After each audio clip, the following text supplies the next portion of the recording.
Dobrodošli v prvem podkastu z naslovom Delo, organizacije in ljudje. Danes se bomo pogovarjali o spolu, jeziku in trgu dela. Z mano sta doktorica Aleksandra Kanjo-Mrčela in doktorica Jasna Mikić-Ljubi. Aleksandra je profesorica na Fakulteti za družbene vede in predstojnica Centra za proučevanje organizacij in človeških virov. Za svoje delo je prejela številne nagrade in priznanja. Je bila tudi predsednica Slovenskega sociološkega društva in predavala je na številnih prestižnih univerzah v ZDA, v Indiji, v Avstraliji, v Evropi. Jasna Mikić-Ljubi je pa docentka in raziskovalka na Fakulteti za družbene vede. Raziskovalno se pa ukvarja s temami spola, jezika in trgom dela. Doktorirala je z delom Jezik in družbena neenakost spolov na trgu dela. To delo je bilo razglašeno za najboljši doktorat in na podlagi tega je tudi nastala knjiga z naslovom Spol in jezik. In Jasna, jaz bi kar začela s tabo. V tej knjigi, ki sem jo zdaj že omenila, ugotavljaš, da imajo moške spolne vloge in moškost nek višji status kot ženskost in ženske spolne vloge.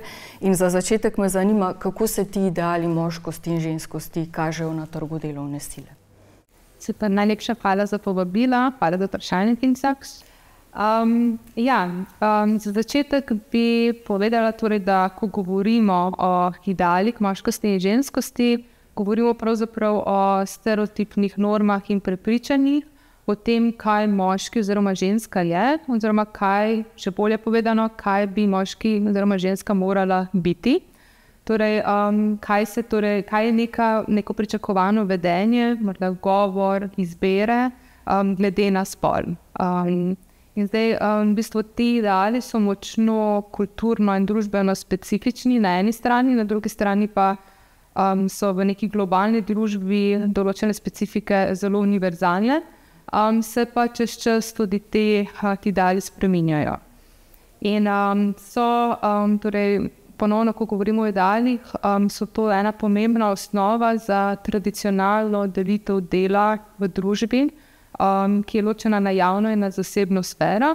Zdaj, znano nam je, da ženske pogosteje povezujemo z zasebno sfero, torej sfero neke čustvenosti, osebnih odnosov, nege, tudi neplačanega dela, in javno sfero povezujemo z moškimi, torej to je videna kot sfera udejstvovanja, moči, razumskosti. Torej, te predstave o spolih imajo zelo pomembno vlogo, so pomemben dejavnik, potem tudi vključevanja oziroma izključevanja, ko govorimo o trgu dela, in se izražajo tudi v formalnih oziroma tudi neformalnih oblikah spolne segregacije. In na to je kazala tudi raziskava, v kateri sem imela možnost sodelovati iz leta 2016, ki jo je naš center izvedel, torej o dostopnosti trga dela za moške in ženske v Sloveniji, ki je pokazala to zelo različno zastopanost moških in žensk na trgu delovne sile. Morda en podatek, ki mi je ostal najbolj v spominu, je, da je večina ljudi v Sloveniji zaposlenih v organizacijah, kjer je delovna sila bodisi feminizirana, bodisi maskulinizirana. In zdaj, ko govorimo o feminiziranih poklicih, torej to so predvsem poklici, v kateri so zaposlene ženske, kjer lastnosti teh delovnih mest narekujejo predvsem prisotnost žensk na eni strani, torej to neko nego, skrb, sočutje, torej to so neke pričakovane morda značilnosti ljudi, ki bodo opravljali ta poklic. Hkrati pa ženske tudi same želijo vstopati v te poklice, ker se jim zdijo znani, naravni, bom rekla, s takim poudarkom bolj. Tako da v bistvu imamo dvorezni ta meč, s tem, da se je treba pravzaprav zavedati, da ko govorimo o feminiziranih poklicih, govorimo o poklicih, ki so družbeno manj vrednoteni, poklici, ki načeloma omogočajo manjše možnosti za napredovanja, za nagrajevanja, za kakšen večji karierni razvoj in so tudi slabše plačane. In zdaj ženske so poleg tega, da so vpete, vsaj v Sloveniji, torej polno vpete tudi v plačano zaposlitev, vpete tudi v neplačano skrbstveno in gospodinjsko delo doma, kar za njih predstavlja dvojno, pa tudi v določenih primerih trojno obremenitev, če vzamemo obzir tudi skrb za ostarele družinske člane. In ravno zaradi tega, torej ta neka neuspešna uskladitev poklicnega in družinskega življenja je zato ena največjih ovir za doseganje enakosti spolov na trgu delovne sile. Bi pa morda omenila še primer torej teh maskuliniziranih poklicev. Torej to so poklici, ki so videni kot bolj ustrezni za moške in na ta način so tudi sestavljeni, torej sestava je predvsem moška. Zaradi več razlogov. Eno je torej zaradi fizičnih del, torej ker se predvideva ta neka moška fizična moč. Po drugi strani pa zaradi večjih odgovornosti, torej ker se predvideva torej ta neka poraba te neke moške racionalnosti, kot sem prej omenila. Je res, kot je pokazala raziskava, torej prej omenjena, da so moški tudi bolj kot ženske opeti oziroma izpostavljeni tej časovni prožnosti pri delu, mnogokrat izpostavljeni nevarnim delovnim razmeram. Po drugi strani pa se del torej poklicev oziroma delovnih mest maskuliniziranih pojavlja tudi na najvišjih oziroma odločevalskih položajih, ki pa, kot vemo, so položaji, ki imajo velik prestiž, torej nosijo velik prestiž, omogočajo večje plačila in do katerih je ženskam dostop še vedno precej omejen. Zaradi različnih razlogov, seveda. Mogoče bi zaključila sem s tem, torej, da se te neke razlike, ki jih vidimo, ta stroga dihotomizacija družbenih vlog potem prenaša oziroma preliva v njihove ekonomske vloge, pri čemer opažamo, da pravzaprav moški in ženske na trgu delovne sile ne nastopajo skupaj, ampak so ponavadi ločeni po položajih, po poklicih, pa tudi po sektorjih, kar pa zagotovo ni dobro ne za trg delovne sile, ne za enako spolov. Hvala. Aleksandra, vi ste pa raziskovali spolno segregacijo v predšolski vzgoji.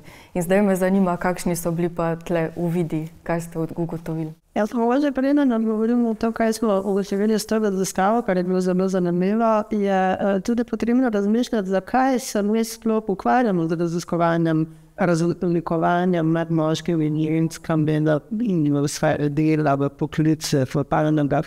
In razlikovanje je nekaj, kar je vsakdanja praksa, razlikujemo med ljudmi na različne načine, ampak ko razmišljate o neenakosti v ekonomski sferi po spolu, je to pomembno zaradi tega, ker se ukvarjamo z razlikami in razlikovanjem, ki za posledico ima določene neenakosti, slabši položaj enega ali drugega spola, ki je povezan s tem spolom, in slabe posledice za posameznike in posameznice in tudi za dela ali za družbo v celoti. Torej, ne se le ukvarjamo iz neke želje po ene formalne enakosti, ampak takrat, ko ugotavljamo, da to, da izbiramo na osnovi spola, ne pa na osnovi lastnosti ljudi, ki so potrebne za te izbire, torej po kriterijih, po katerih bi radi izbrali določene ljudi za določena dela in določene poklice, takrat gre za težavo.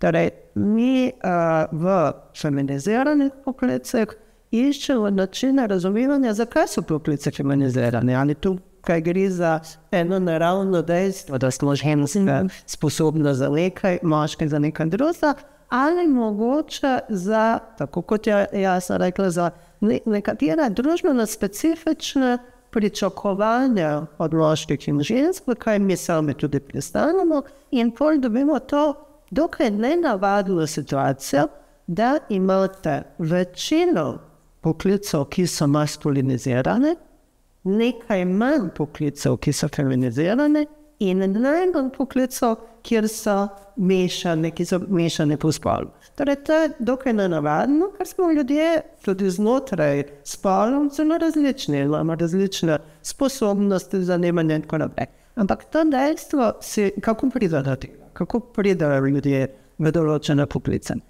Sami jih izbiramo. Ta lastna izbira je nekaj, kar mogoče se niti sami ne zavedamo, kako družbeno posredujejo. Torej, celo pravi, družba na nas vpliva na dva načina. Torej, ko ti prideš v en poklic, to je odvisno od dve stvari. Torej, to, kar si ti izbral, to pa družbo vpliva na ta, kar določena stvar tam šokula in pol, kaj se ti dejansko ponudilo v oglasih, recimo, ki so napisane v spolno določene oblike. Torej, mi sami izbiramo, težko je izbirati drugače od tega, kar ta družba izoblikuje, da je pričakovana izbira od tega, potem pa tudi prihaja do tega, da delodajalci nekaj pričakujejo od različnih stvari. Da bi delodajalci tudi, če sami ne bi diskriminirali in niso diskriminatorni, mogoče se želijo to vrsto delavca ali delavka, ki jih pričakuje njihov uporabnik, njihova stranka. Torej, na vseh straneh imate ta močen vpliv tega, kaj so tradicionalne vloge žensk, kaj so tradicionalne vloge moških in pol pridete do situacije, ko mogoče in ta spol ni samo ena od naših lastnosti. To je ena od najpomembnejših lastnosti. In naša dela in poklice in panoge, v katerih delujemo, niso samo eden prostor našega delovanja, eden najbolj centralnih prostorov delovanja, torej opravičujem naše raziskovanje. Ukvarjamo se s spolom in s tem, kaj kdo dela, ker to ima bistvene implikacije tako za posameznike in posameznice, kot za celotno družbo.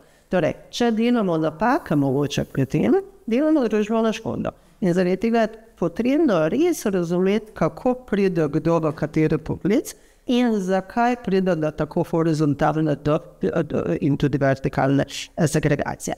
Torej, način tudi razumevanja tega, kako pride do tega, da so ženske večinoma v poklice, v katerih se zasluži manj.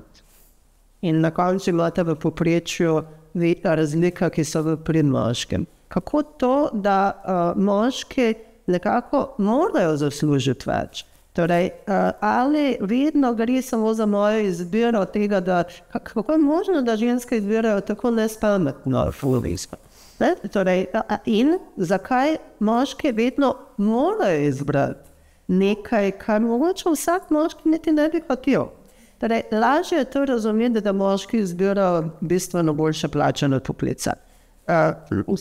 Težje nam je recimo razlaga, zakaj moški izbirajo delovna mesta z veliko višjo stopnjo smrtnosti pri delu. Veste, torej pritiski na oba dva spola obstajajo in na druga spola, ki se ne najdejo v tej delitvi, in te pritiske družbene so dokaj močne. Dokaj močen je tudi interes take urejenosti ekonomske sfere, kot jo danes imamo. Torej, ženska zelo pogosto, pravi teorija, služimo kot rezervna armada delovne sile. Torej, mi vidimo v velikih vojnah, takrat nekako ženske zberajo tudi ta dela, ki ostanejo, ko moški odidejo na fronto. In so sposobne za to delo. Po drugi svetovni vojni smo videli, da so tudi ostale v mnogih poklicih, niso se vrnile nazaj domov. Torej, stvari se spreminjajo se, ko je to družbeno potrebno, zaželeno.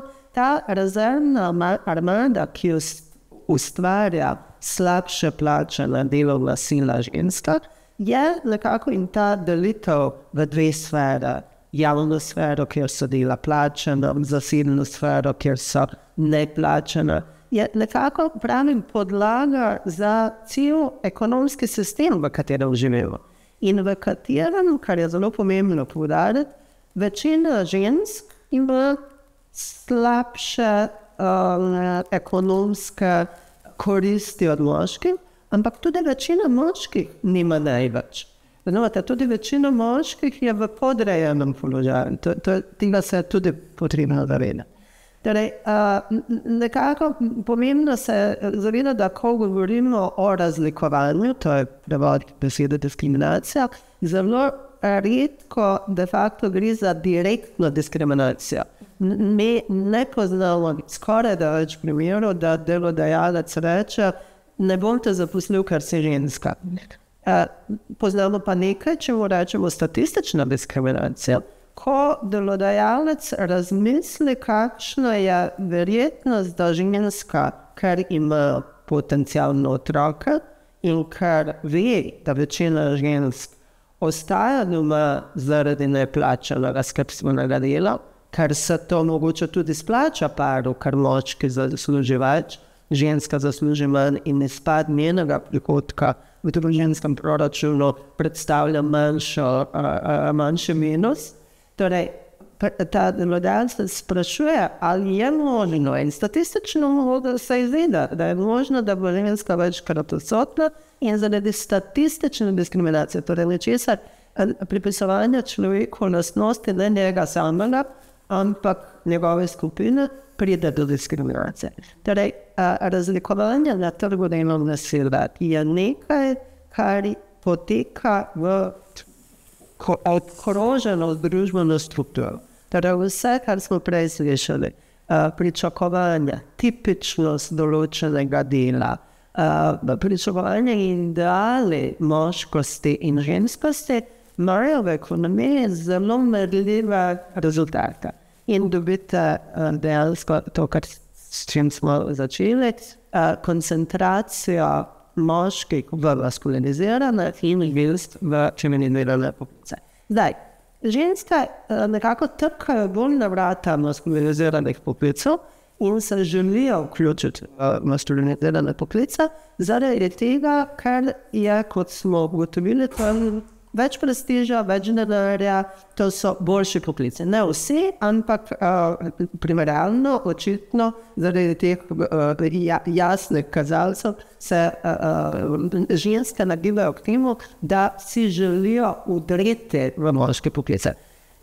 Obratno ni tako zelo pogosto. So moški, ki si želijo v feminizirane poklice, ampak je njihov vstop de facto težji kot za ženske v maskulinizirane poklice. Zakaj? Ker je pričakovanje, da bo moški želel priti v feminiziran poklic, nedovadno. Zakaj se moški odloča in v skladu z idealom moškega, ki je tak moški, ki vstopa v ženski, prostovoljno vstopa v ženski poklic, ki ni mišljen za moškega, ne prinese zadosti prestiža v moški poklic, ne prinese toliko denarja. Torej, zakaj se moški, če je pravi moški, odloča za žensko delo? In to je ena vstopna točka, pri kateri se ustavi veliko moških, ki mogoče imajo lastnosti potrebne za ženski poklic, pa enostavno se jim to ne zdi primerno, da se nekaj takega želijo. Da ne govorimo o tem, da raziskavo, katero smo delali, tam mnogi delodajalci, v tem primeru so to bili vrtčevska ravnateljica, bodo se tudi samo ocenjuje, ali je moški, ki nima po naravi skrbstvenih, negovalnih, emocionalnih spretnosti, tako ženska sploh primeren kandidat. Drugo so stranke, drugo so starši, ki iz različnih spet socializacijom dobljenih pričakovanj spet se sprašujejo, zakaj je ta moški zainteresiran za nekaj, kar ni moška stvar, do ekstremnih primerov, ampak prisotnih v našem okolju, da se sprašujejo o njegovi moškosti, o njegovi spolni orientaciji in tako naprej. Zdaj, mi smo ugotovili nekaj zelo zanimivega, to pa je bilo, da tisti, ki so bili zaželeni, moški, ki so bili zaželeni, so bili zaželeni iz stereotipnega pričakovanja njihove drugačnosti od žensk. Torej, starši in ravnateljica, kolegice, katera so bile zainteresirane, da moški pridejo v službo feminizirane poklice, so bili zainteresirani, da dobijo drugačno vzgojiteljico, torej moško vzgojiteljico, da prinese svoje moške lastnosti do dela. Dakle, spet je socialistično pričakovanje, da tudi v službi dobimo materinsko in očetovsko figuro. Ne zaradi tega, ker je on samo mogoče boljši od nekatere ženske, ki nima po naravi, ker nismo vse ženske enake, tako kot niso vsi moški enake. Torej, ugotavljamo v tej raziskavi in mnogih drugih raziskavah na tem področju, ko moški vstopajo v ženske dominantne poklice, feminizirane poklice, ker je večina žensk, se soočajo pri vstopu z veliko ovirami, specifičnimi, drugačnimi ovirami. Ženske, ko vstopajo v moške poklice, se same prilagajajo. Torej, ženska se začne oblačiti kot moški, da se prilagodi moškemu poklicu. Moški pa, ko se vstopa v ženski poklic, zelo pogosto ta poklic mora biti redefiniran na en način, celo v jeziku. Torej, ti se moraš poimenovati malo drugače, da sploh kot moški vstopiš. Ti ne moreš biti medicinska sestra, ti moraš biti medicinski tehnik. Ti ne moreš biti čistilka, ti si čistilne tehnik.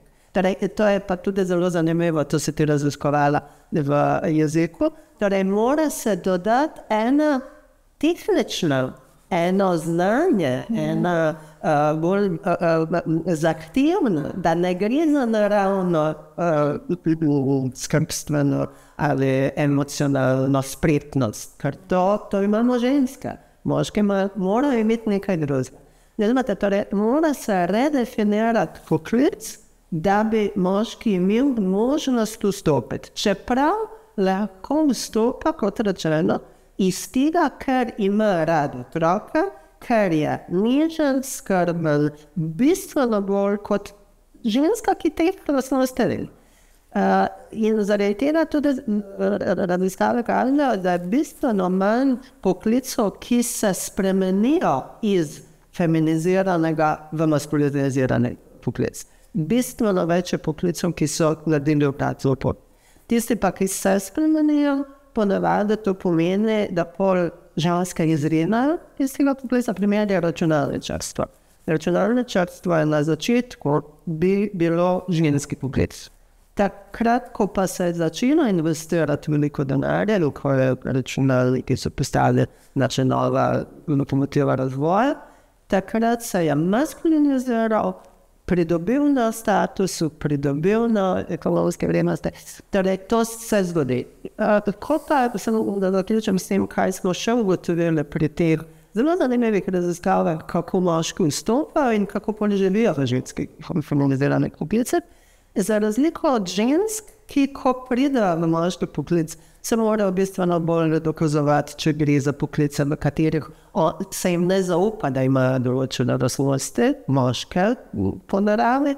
Moški v žensko-dominantnih poklicih po naravi se poslužujejo nečesa, kar z metaforo rečemo staklina dvigalo.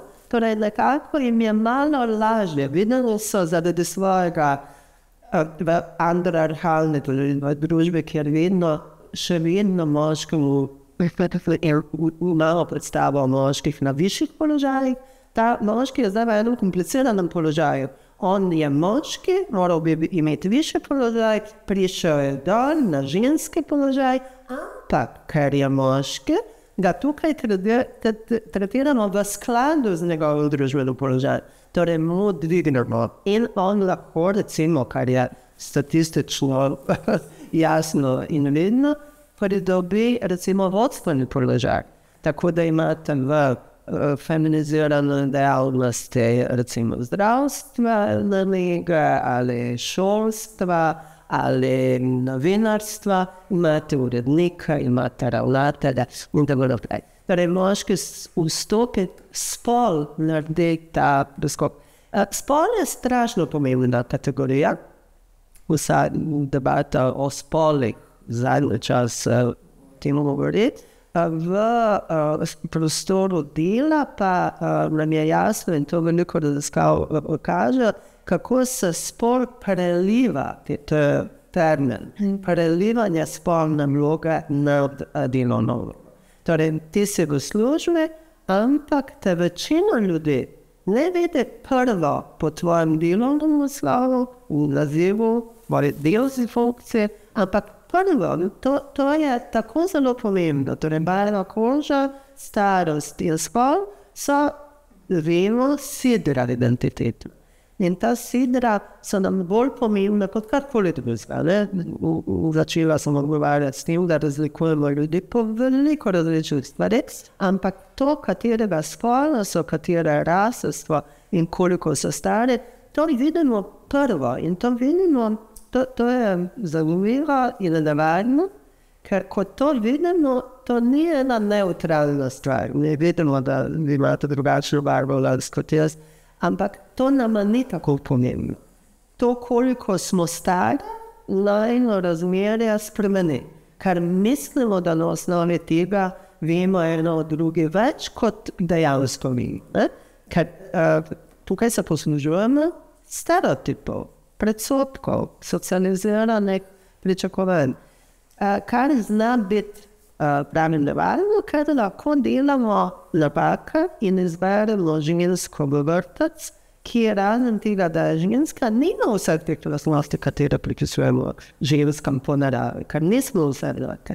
In dobite slabšega človeka samo zaradi tega, ker ga diskriminirate po spolu, to ena za drugo raziskavo kaže, ljudje pa tega ne vedo. Ljudje mislijo, da če imamo zakonodajo na področju enakosti spolov, da to avtomatično pomeni, da to zakonodajo tudi uresničujejo.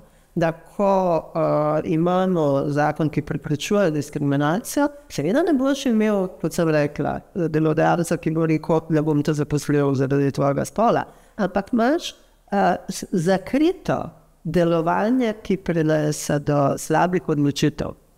Omenili smo stekleni strop, stekleno dvigalo, obstaja pa tudi stekleni strop. Ja, tako kot jaz sem zdaj omenila to horizontalno razlikovanje in smo rekli, ženske imamo, to je zelo pomembno, še enkrat poudariti, ženskih poklicov je manj, kot je moških poklicov. Mešanih poklicov je najmanj. Drugo razlikovanje v ekonomski sferi je pa na vertikali in tukaj zdaj to je bistveno mogoče bolj prisotna debata o kvotah o spolu zakonodaji, ki naj bi končno uredila to področje, nedostopnosti najvišjih položajev, bodi se v politika, mi se danes pogovarjamo o trgu delovne sile, v ekonomski sferi. Nekako ta metafora steklenega stropa govori o tem, da kljub tem, da imamo vse predispozicije, vse zahtevano, da bi na vrhu in povsod lahko bilo enakomerno vključeno enako število moških in žensk, vi pridete do tega, da ko greste proti položajem veliko, ki sabo prinesejo veliko moči, veliko odločevalske moči, ampak tudi ekonomske moči v smislu plač, zaslužkov in tudi veliko družbenega statusa, imate vse manj žensk. In zdaj dolgo smo razmišljali, so ustvarjalci politike razmišljali, kako to spremeniti, ker to je na en način, če razmišljate, nepravično. Ampak ne gre samo za nepravičnost. Gre za to, da vi ste želeli za nepravičnost spremeniti s tem, da ste povečevali število žensk, ki so za to izobražene. Pa zdaj imamo zelo veliko izobraženih žensk. V Evropi in v Sloveniji imamo več boljše izobraženih žensk od moških. Pol pa smo govorili o tem, da mogoče ženske niso zadosti ambiciozne, niso še tam, da bi to hotela. Zdaj kažejo vse raziskave, da so ženske še zelo, zelo ambiciozne. In en tretji razlog, ki je bil zelo pomemben, je bil, da ženske nimajo izkušnja vodenja. In to zna biti problem, ampak mi jih zdaj imamo. Ogromno žensk z izkušnjo vodenja, ampak do vrha ne pride. Zdaj že bazen je tukaj, bazen je ustrezen, pol pa imate ženske že z izkušnjo vodenja, ki se želijo na vrh, ampak nekaj, ta stekleni strop, torej nekaj jih onemogoča. In zdaj, ko ugotovite, da imate vse, in da zdaj pa dajmo razbiti to zadnje prepričanje, na vrhu je samo eden, pol pa dobite recimo zakonodajo, ki zahteva kvote po spolu.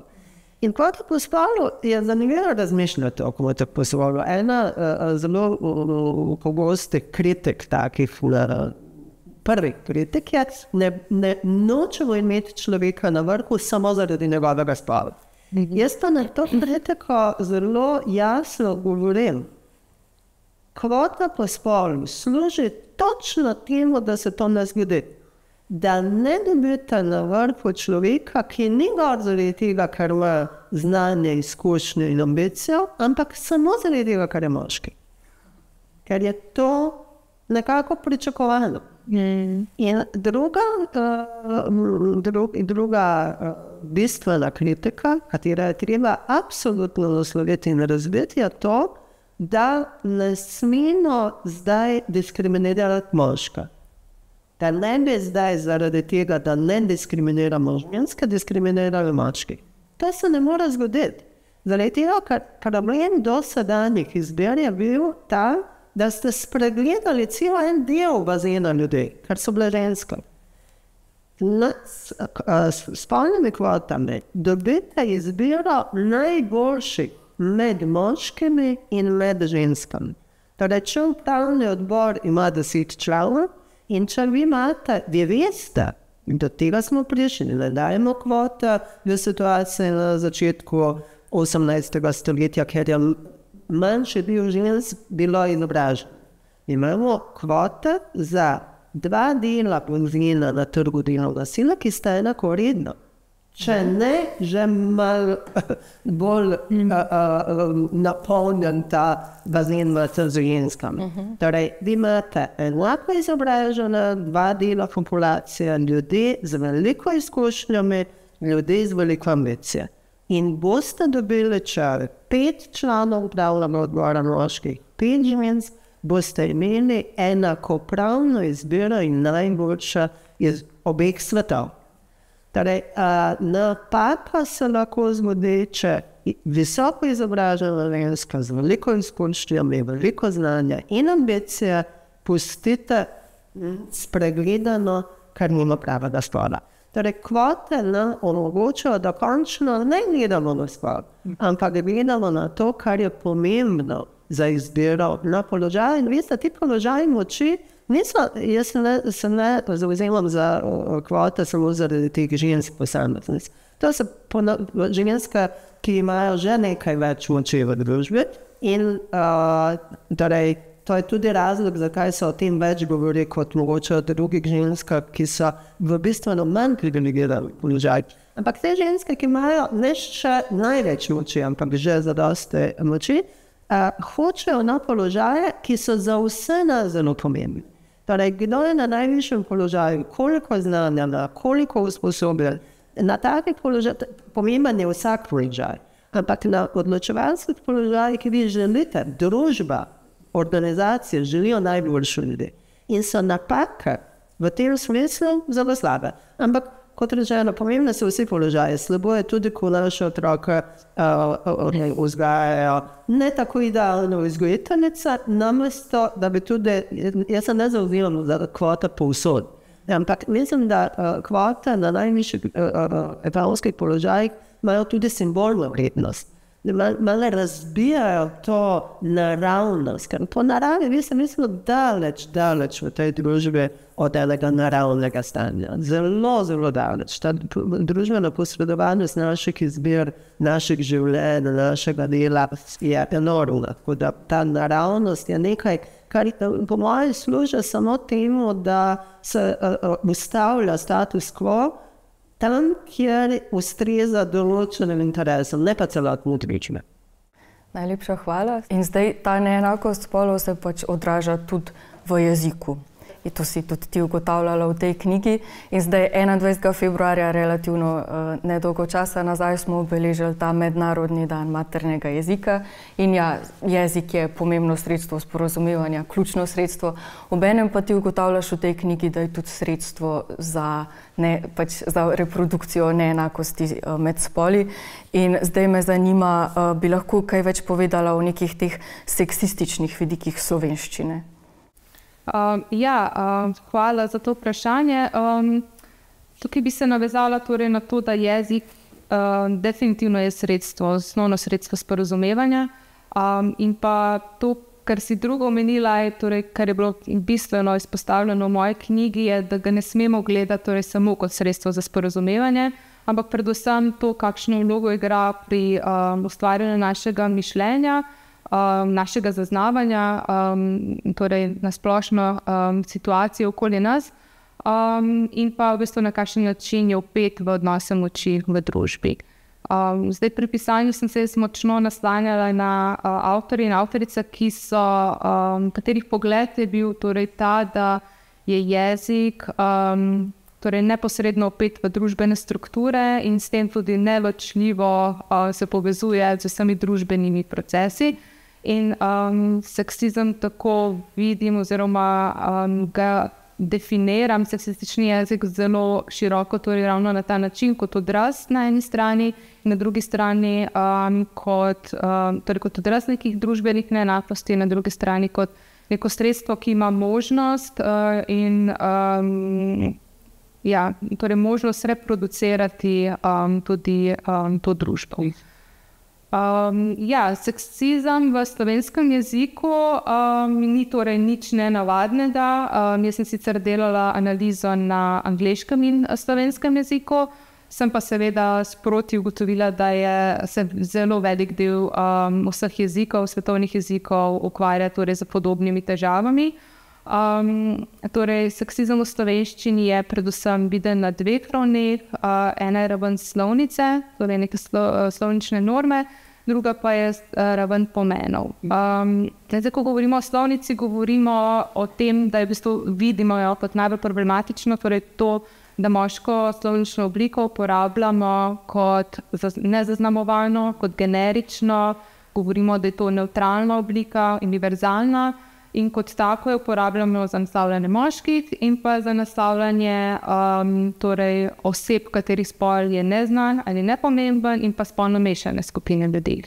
In torej to prepričanje o tej celovitosti, celostnosti, o tej širini, univerzalnosti celo torej tega izraza je bila močno kritizirana, torej ta naj bi sprožala med uporabniki oziroma uporabnicami tega jezika spolno nevtralne percepcije, vendar je tudi moja neurolingvistična raziskava, to je bila ena od raziskav tudi v doktorski disertaciji, pokazala, da moška slovnična oblika ni enako vključujoča za moške in ženske interpretacije, kot je torej prepričanje številnih jezikoslovcev in jezikoslovk.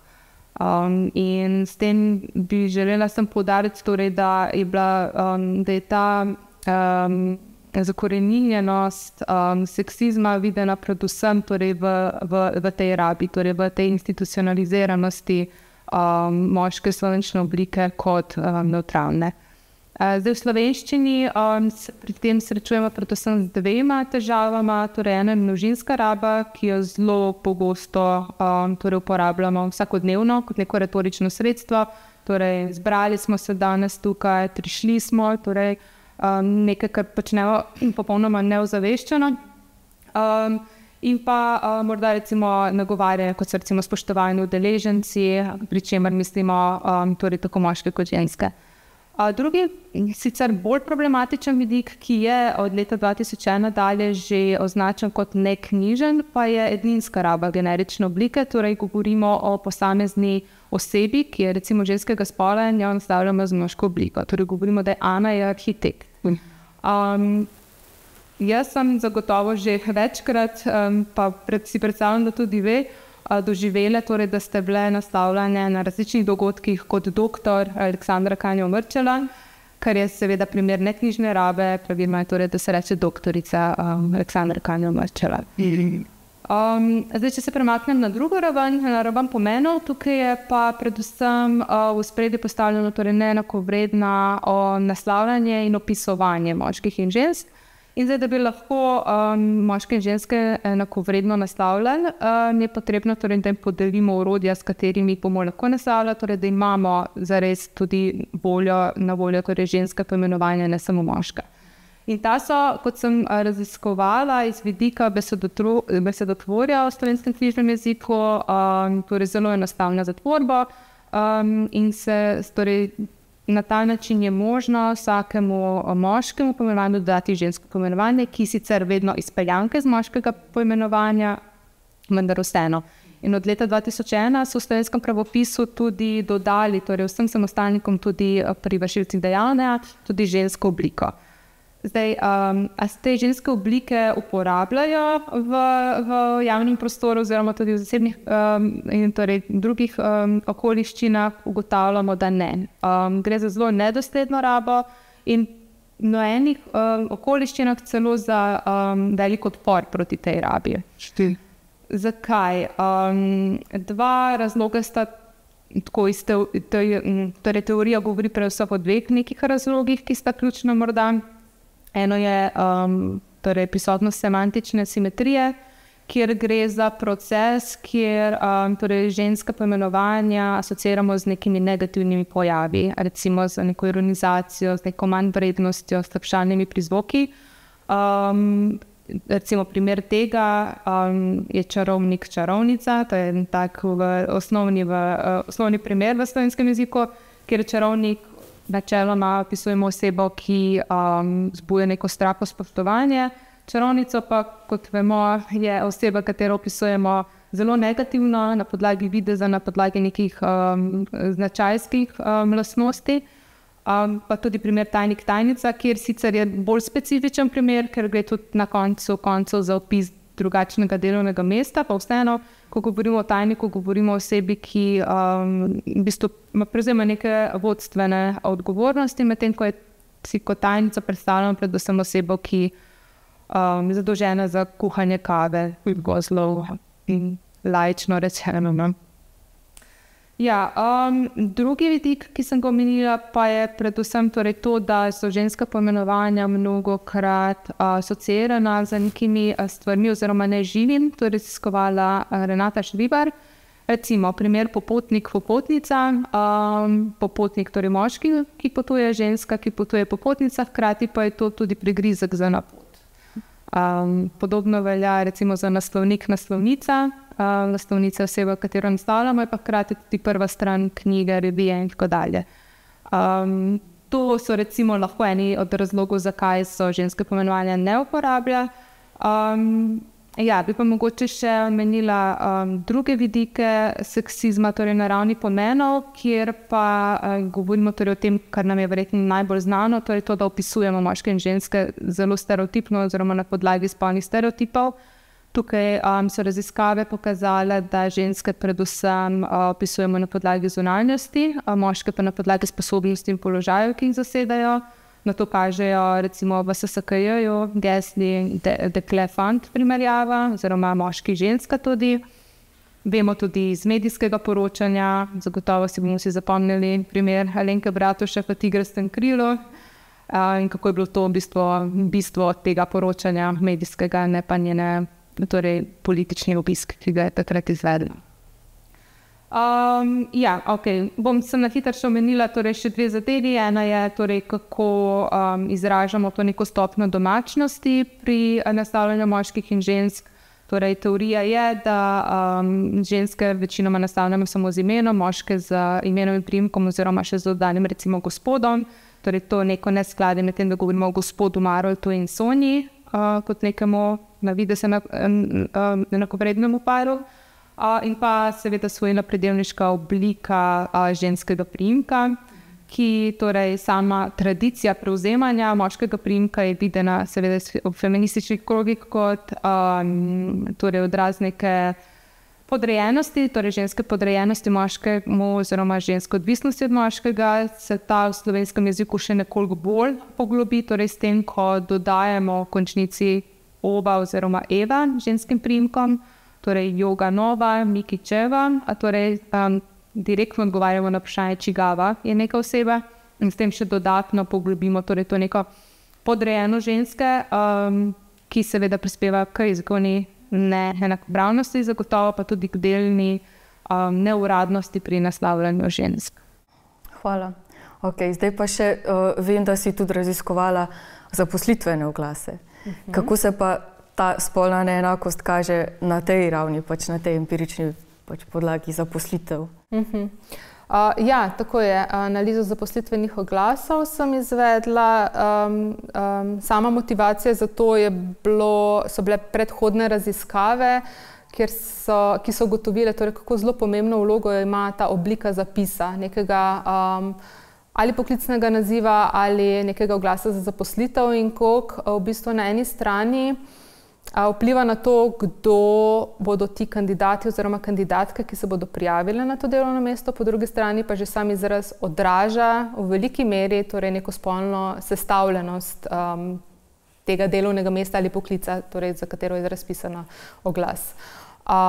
Recimo, neke raziskave so takrat kazale, ker je bilo meni tako zelo torej neka fina informacija za začetek, da sem videla, kako zelo velik vpliv ima jezik, je, da so recimo bile ženske bolj motivirane, da se prijavijo na določeno delovno mesto, če je bilo to zapisano bodisi v spolno vključujoči obliki, torej nek obojespolno poimenovanje, oziroma v ženski obliki in manj, če je bilo recimo v moški obliki. Podobno velja za vsebino razpisa, v kakšni obliki je bilo zapisano, pa tudi torej ta njihov subjektivni občutek, ali bodo dobile službo ali ne, so imele večji, če je bilo zapisano v spolno vključujoči obliki. In zdaj to, da ima spolno vključujoča oblika oziroma oblika zapisa nekega delovnega mesta toliko pomembno vlogo pri tem, koga lahko privabimo na določeno delovno mesto, je seveda zelo pomembna odkritev in pač ena zelo dobra novica. Kar je pa slaba novica, je pa dejanska praksa. Zdaj moja raziskava in pa seveda številne predhodne, tako tuje kot tudi v Sloveniji, so pokazale, da so predvsem oglasi zapisani v moški obliki. Zdaj tukaj se navežem morda na to, kako se ta neenakost kaže v zaposlitvenih oglasih. Morda neki dve ključni ugotovitvi iz moje raziskave so torej, da se kaže na način kot omenjeno, da prevladujejo moške oblike in da se pojav torej teh oblik z leti celo narašča. Kot rečeno, jaz sem gledala 60-letno obdobje in je to zelo sunkovito raslo na račun upadanja prisotnosti ženskih oblik. Druga ugotovitev pa je, da so se ženske in moške oblike uporabljale za različne poklice in da so bili ti poklici navadno, so zelo sovpadali z spolom, torej slovničnim spolom, v katerem se je ta zapis nahajal. Torej, ženska poimenovanja so bila zelo pogosto uporabljena v žensko-dominantnih poklicih. To je bila predvsem poklicna skupina poklici za storitve prodajalci in prodajalke. Moška slovnična oblika je bila pa prevladovala v moško-dominantnem poklicu, ki je bil takrat poklici za neindustrijski način dela. Ja, in kar je bila mogoče največja ugotovitev te analize, je bila torej, da raba ženskih in moških oblik sovpada na eni strani s to tradicionalno podobo nekega poklica, po drugi strani pa z nekim stanjem na trgu dela, ker sem ugotovila, da je jezik zelo neposredno odražal ta nek družbeno-ekonomski položaj moških in žensk. Hkrati pa, kar je zanimivo, da je tudi pomagal soustvarjati. Torej, prav s tem, da je samo določene poklice so bili zapisani recimo v ženski obliki. S tem, ko so bili samo določeni zapisani v ženski obliki, je bilo v bistvu na nek način jasno sporočeno, da si želijo prijave žensk. Hkrati pa, kot sem že prej omenila, so se ženske same hotele prijavljati, zaradi tega, ker se jim je zdelo to nekaj znano in nekaj, kar bi one znale delati, o čemer bi lahko bile uspešne. Hkrati pa so bile k temu tudi zelo neposredno nagovorjene. In zelo zanimiva je bila torej to nedopuščanje prostora za negotovost v tem, torej, ali bo ta oglas razumljen ustrezno ali neustrezno, torej koga želijo privabiti. No. Okay. Najlepša hvala. Gremo zdaj še med mlade. Se pravi, mladi, velikokrat rečemo, ja, na mladih svet stoji, pri mladih bo drugače, naslednja generacija bo drugače delala. Zdaj, glede spolnih stereotipov se pa kaže, da temu ni čisto tako. Tako pač raziskava Mladina 2024, kot tudi raziskava Empat, katere del si bila ti, v bistvu kaže, da so mladi vedno bolj konzervativni. In zdaj me zanima, kaj so bile glavne ugotovitve. Raziskovali ste tudi toksično moškost in pač zakaj se je pojavila ravno zdaj. Ja. Res je, ja. Zdi se mi pomembno tukaj omeniti mogoče malo to ozadje teh nekih družbenih sprememb, do katerih je prišlo in ki so se zgodile, ki so pravzaprav povzročile to neko spremembo v morda teh zelo strogo tradicionalnih pogledih na moškega in na žensko, ki pa so v bistvu predvsem povzročile nekaj več težav morda ravno moškim, ker so jim na nek način z različnimi torej spremembami povzročile spremembo njihovega položaja predvsem.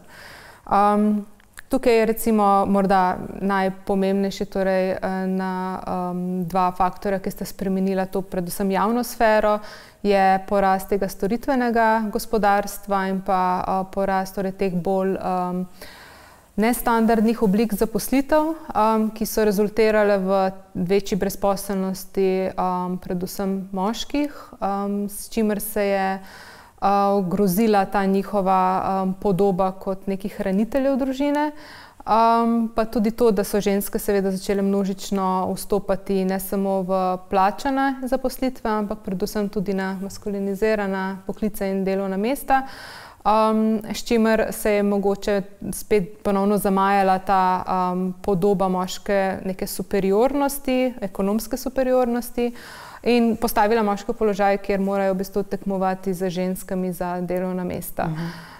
In vse te spremembe v javni sferi, torej ta večja demokratizacija odnosov med moškimi in ženskami je pomembno vplivala na zasebne odnose, torej to, kako vidimo moškega znotraj družine, torej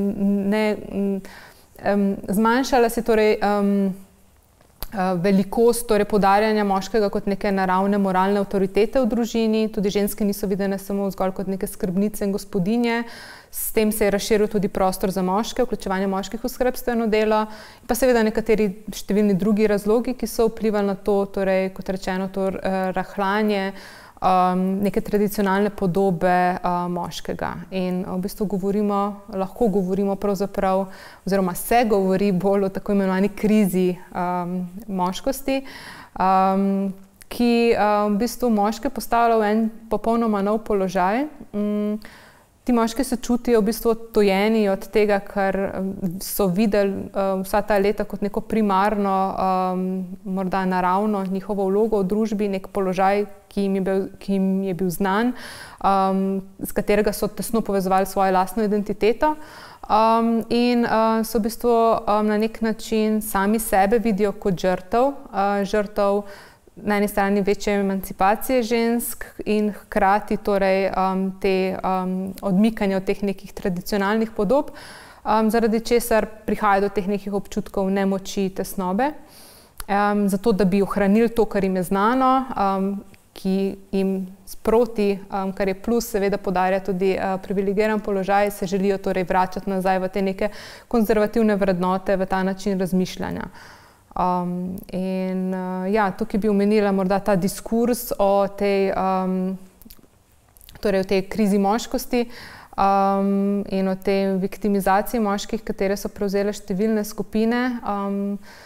To so neka antifeministična gibanja lahko, po drugi strani pa vidimo tudi zelo aktivne posameznike, tukaj namerno uporabljam moško obliko, recimo kakšne vplivneže, recimo politične komentatorje, tudi psihologe, ki so zelo angažirani v tem, da mlade moške predvsem zelo aktivno nagovarjajo k temu, da je čas, da prevzamejo stvari v svoje roke in vzamejo svoje življenja zopet nazaj, vendar v bistvu počnejo to na zelo nek ksenofoben, homofoben, mnogokrat seksističen, rasističen način.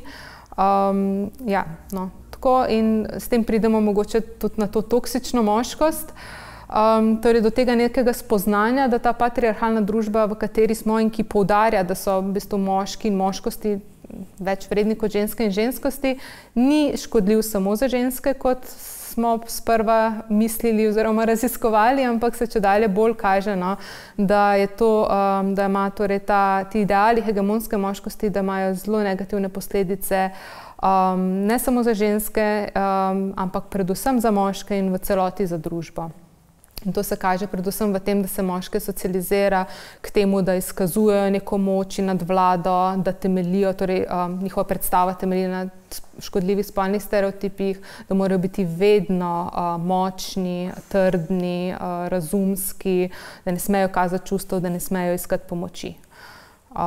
Pri tem bi sem poudarila še to, da je pomemben ta vidik dokazovanja moškosti. Torej moški čutijo, da morajo na vsakem koraku dokazovati moškost. To jim pravzaprav veleva tudi torej, ta patriarhalna kultura, torej do moškim daje določene obveznosti, katere morajo izpolnjevati. In del tega je zagotovo to, da dokazujejo svojo moškost. In z dokazovanjem v bistvu govorim o tem, da tekmujejo za vere, to, kar je prej Aleksandra rekla, za vere, ki jih kot moški, kot skupina moških posedujejo, vendar posamezni moški te moči ne čutijo v vsakdanjih interakcijah.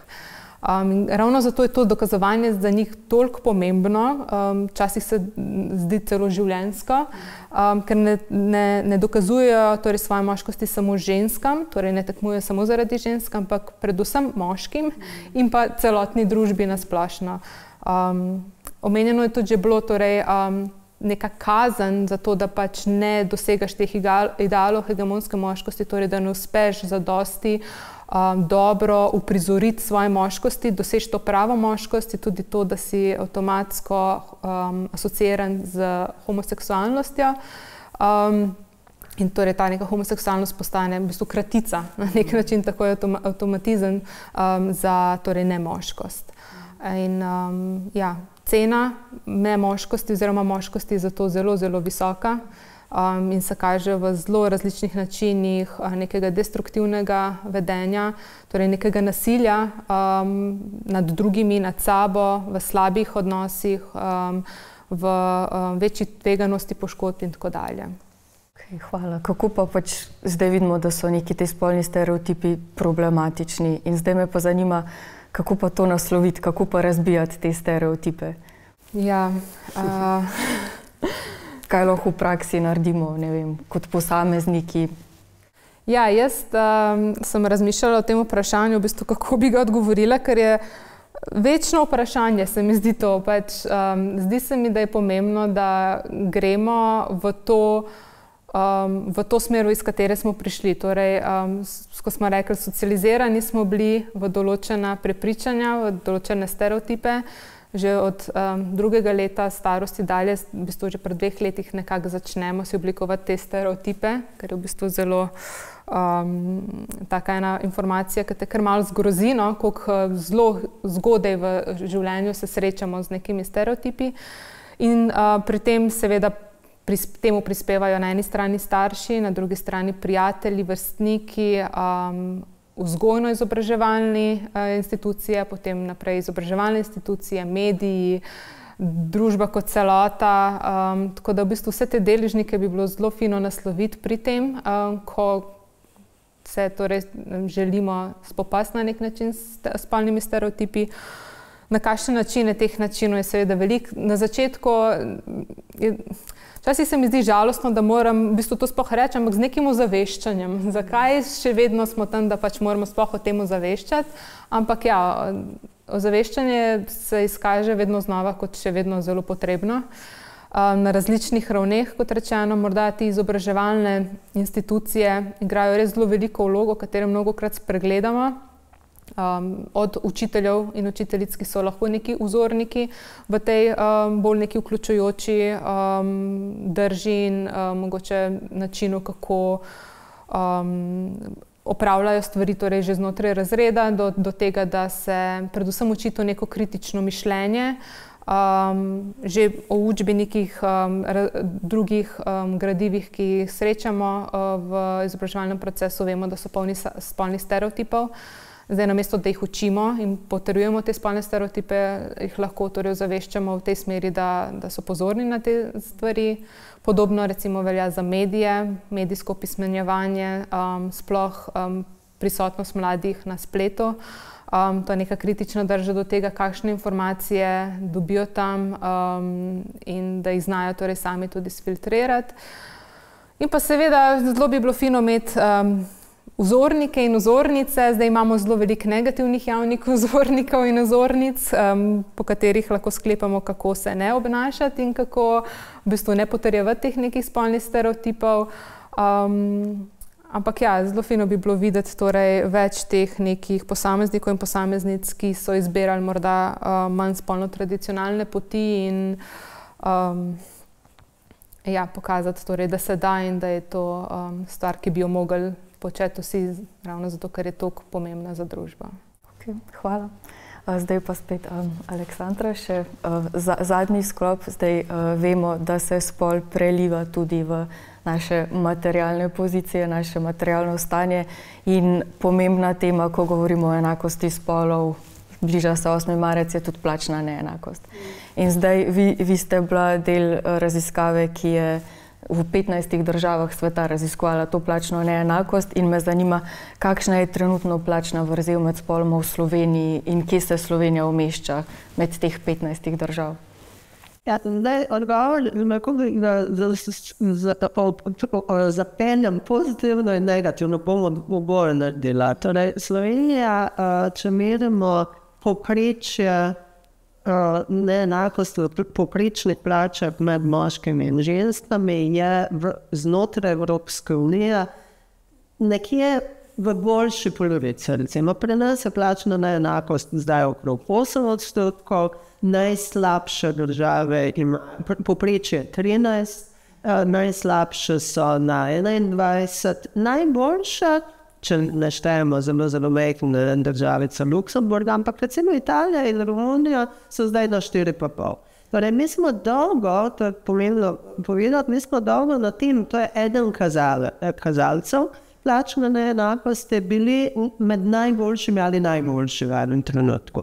Zdaj, to je, bom prvo to pozitivno povedala, to povprečje zakriva ogromno sivega polja, o katerem bom govorila in o katerem smo raziskovali, ampak če štartamo s tem, zakaj je Slovenija prvo na tem relativno ugodno nad evropskimi državami mesto, zagotovo gre delno za ne po spolu pomembne razlike nas in drugih, to pa je, da smo mi še vedno živimo nekako na tradiciji bivšega sistema in smo še vedno dokaj egalitarna družba.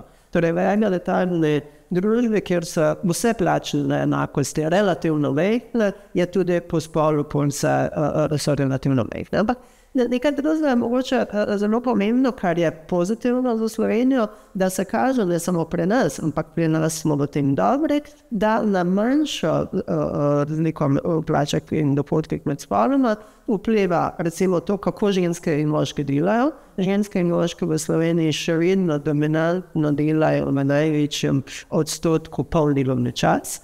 In to ni samo stvar osebne izbire, ampak je to stvar spodobne institucionalne ureditve. Torej, mi še vedno, mi smo zelo kritični do naših vrtcev in dostopnosti in cen in tako naprej, ampak še vedno v primerjavi z drugimi imamo to boljše urejeno kot nekje druge.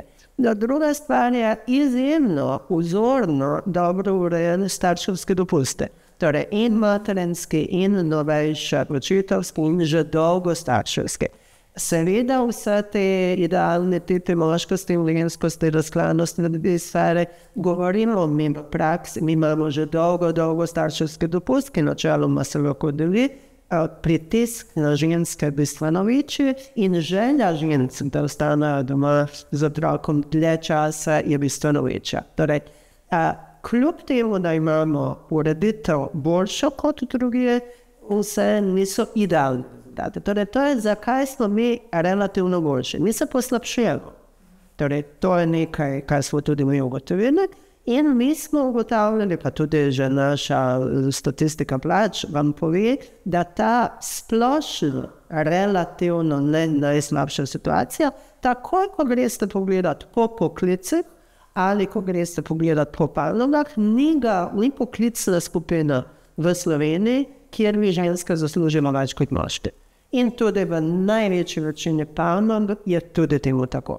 Torej, in te razlike niso več 8%. Te razlike so recimo v poklicih največ med prodajalci. Zakaj so moški prodajalci 18% boljše plačani kot ženske prodajalke? Torej, tukaj ni nobenega razloga. V enem poklicu, ki moški ne prodajajo, razumete, na drugačen način. Enostavno v istem poklicu imate razlika in popalo. Največja, velika razlika, 21%, 20% in 21% v tam, kjer je veliko denarja. Torej, v računalniških in finančnih storitvah, tam je zelo veliko denarja in tam moški, ki služijo bistveno več, 21%. Ljudje se ne zavedajo, kako velika so plačne razlike po spolu. Vi imate v zdravstvu, nekje, kar je večina še vedno javnega zdravstva, največji del javnega zdravstva. Vi imate velika 20% razlik. Zakaj? Zaradi tega, kar smo govorili prej. Zaradi tega, ker so ženske dominantno, horizontalno in vertikalno. V poklice, v delih zdravstva, v delih vsake od teh dejavnosti, kjer se zaslužijo manj. In moški so v horizontalno in vertikalno više, tam, kjer se zaslužijo več. Torej, to so dejstva, ki jih vidimo skozi statistiko, pa gremo še v naše raziskovanje. Med temi 15 državami smo spet relativno dobro, ker smo majhni in ker imamo tradicijo majhnih razlik, ampak ko smo mi analizirali in zdaj govoril o dohodkovni neenakosti, in to ni bila anketna raziskava, ampak na celotni populaciji imamo odlično metodologijo mednarodno, ki kaže, da je po tranziciji, ne samo da so dohodkovne, torej to, na kar vključuje moške in ženske davke, da je med 15 in 19%, ampak da se to s časom poslabšuje. In zdaj, rekla sem, zakaj je boljše pri nas kot drugje, zakaj pa gre za poslabševanje. Zaradi tega, ker se pod velikimi narekovaji normaliziramo.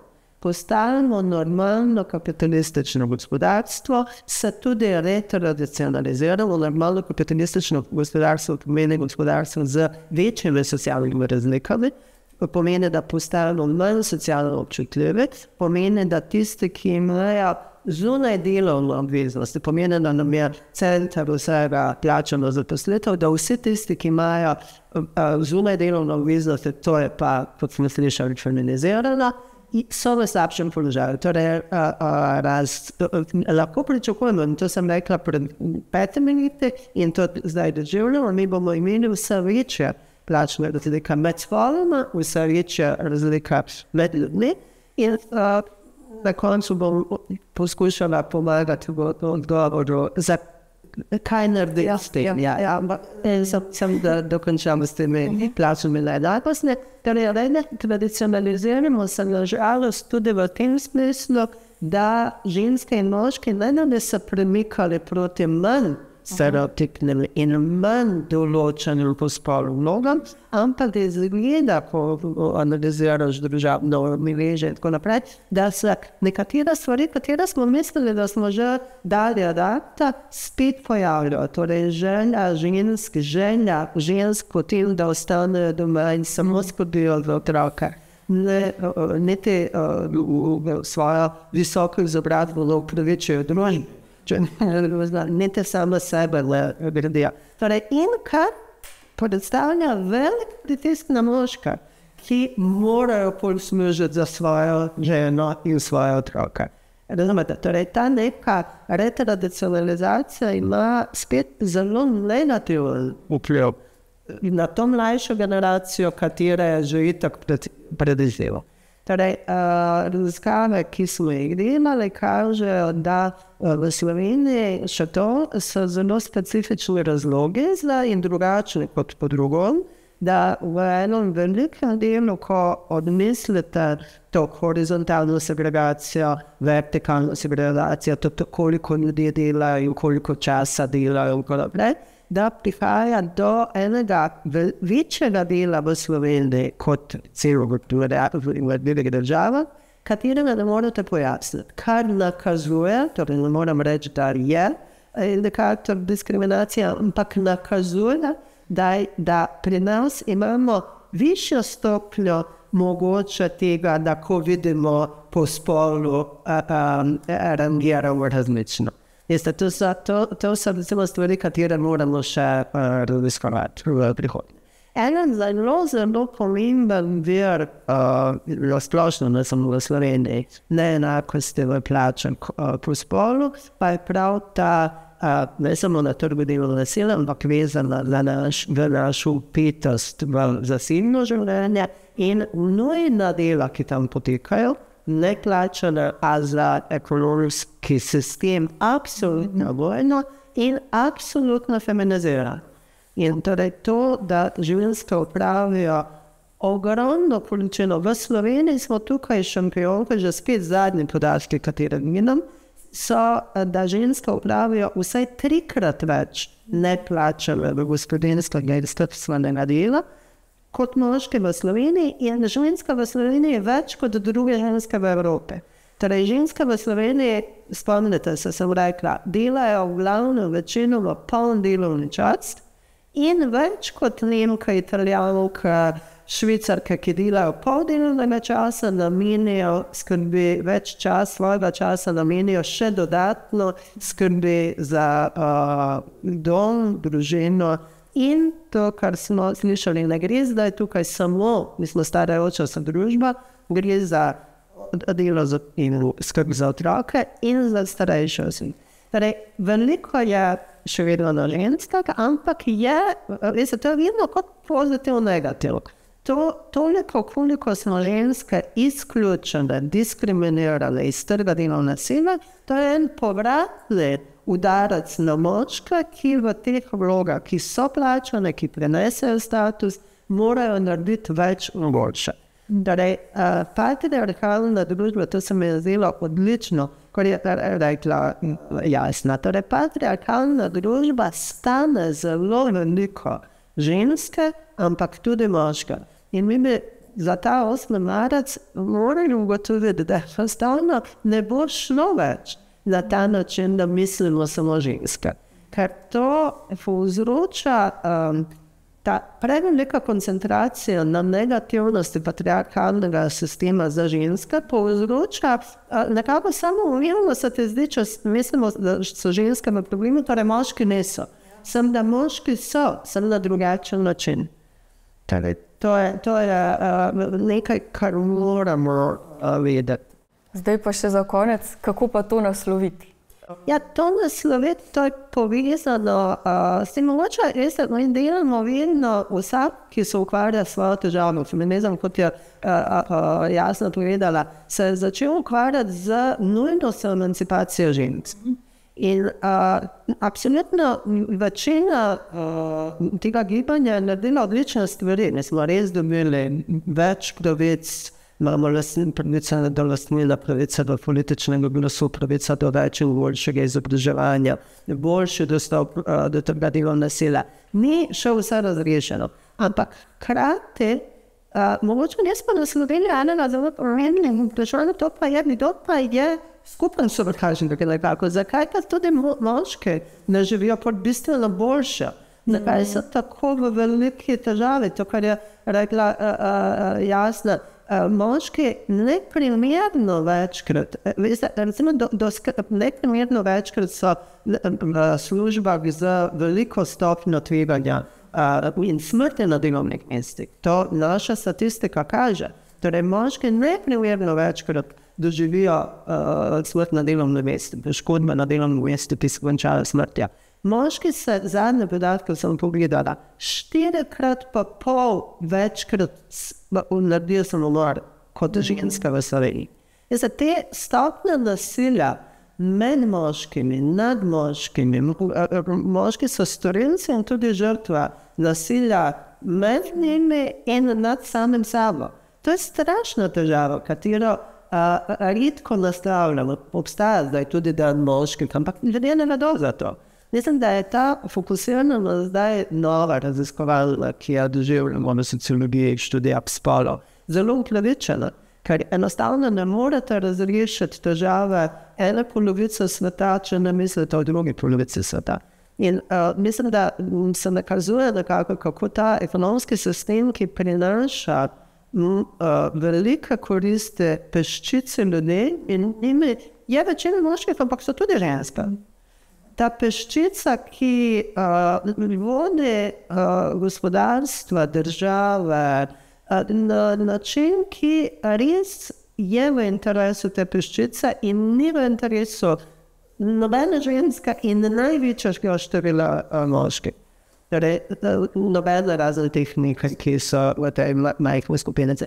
Torej, treba je misliti, kje so pravi vire težave in komu ta ureditev, tudi patriarhalna, in to ni nič novega, ogromno feministk je govorilo o tem, kako je treba misliti hkrati rasizem, feminizem in boj proti kapitalizmu, ki je res ekonomski sistem. In ker smo mi tukaj danes v podcastu o delu in organizacijah, mislim, da je to nekaj, kar moramo misliti hkrati. Ni enostavno, ampak iskati političnem Judith Butler v zadnji knjigi, končati knjigo z željo, da iščeš politične koalicije, ki so sposobne spremenjati. Za naše raziskovalno delo pa je pomembno, da ko raziskuješ, misliš vse te različne stvari intersekcijske.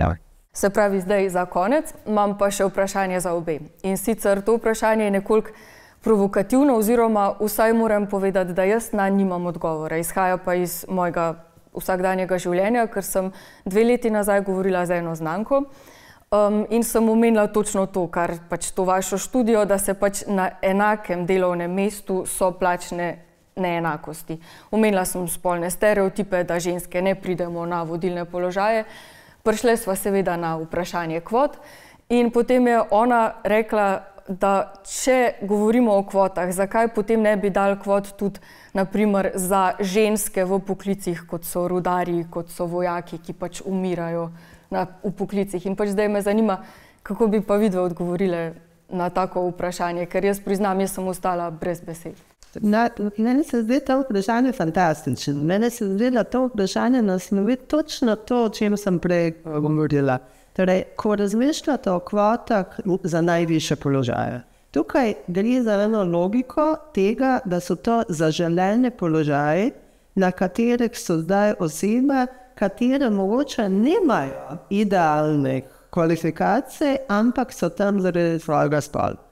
In to se rešuje na ta način, da odprete možnost vsem in da dobite najboljše ljudi za najpomembnejše položaje. Torej, vi tukaj ne želite nič izključiti moške. Vi ne želite izključiti moške, ki so enako sposobni. Vi samo želite, da ženske, ki so enako sposobne, imajo enake možnosti tekmovanja. Torej, gre za razdelitev ne njihovih plač. Gre za razdelitev položajev med ljudmi, ki so po sposobnostih in lastnostih potrebnih za te položaje. Zdaj, jaz razumem vprašanje, zakaj pa potem ne razdelimo negativnih lastnosti, katerih so deležni v primeru rudarskega poklica ali absolutno vojaškega poklica moški. Zakaj to tveganje ne razdelimo? Zaradi tega, ker je treba sistem spremeniti tako, da ne pošiljaš nobenega človeka, ne mladih moških v vojne, v katerih tvegajo svoje in življenja drugih, da bi prinesli k interesu peščice ti, ki vodijo vojno industrijo, orožarsko industrijo in peščica politikov, med katerimi so moški in ženske. Torej, treba je razmišljati o tem, kako ustaviti taka dela, za katera se pričakuje, da moški samoumevno, brez upora, grejo pod zemljo tvegati lastno življenje. Torej, in pustiti svoje žene in otroke brez virov prihodkov, ko umrejo. Torej, take vrste moškosti, o katerih je jasno govorila, jih se je treba zavedati. Te vrste moškosti niso za nobenega dobra. Ne, popravljam se, dobre so za tiste, katerim to vrstno moškost drugih in ženskost drugih nekaj prispeva. Torej, mislim, da je enostavno absolutno potrebno razmišljati, da tukaj ne gre za igra dominacija ali zmagovanja moških ali žensk. Gre za ureditev celotnega sistema, v katerih je treba odpraviti takšne vloge, ki niso za nobenega dobra. In v drugih vlogah, kjer so kvote pomembne, spet ne gre za tekmovanje med moškimi vrstami, ampak gre za najboljše izbire za družbo. Torej, če nam je kriterij najboljša izbira za večino moških in žensk, pol dajmo odpraviti, kar odpravijo rudarska poklica, dajmo tudi to neverjetno misel najdati načine, kako urejevati politične spore, kako urejevati meje in dostop do virov, na drugačne načine od teh, da mlade moške, da žrtvujemo življenje mladih moških in od njih naredimo nasilneže. In to se računa kot ena moška, s katero glorificiramo. Hvala. Zakaj? Ja, jaz se strinjam. Videli so se že prej pogovarjali o tem. Ja, in, saj je odličen odgovor. Hvala.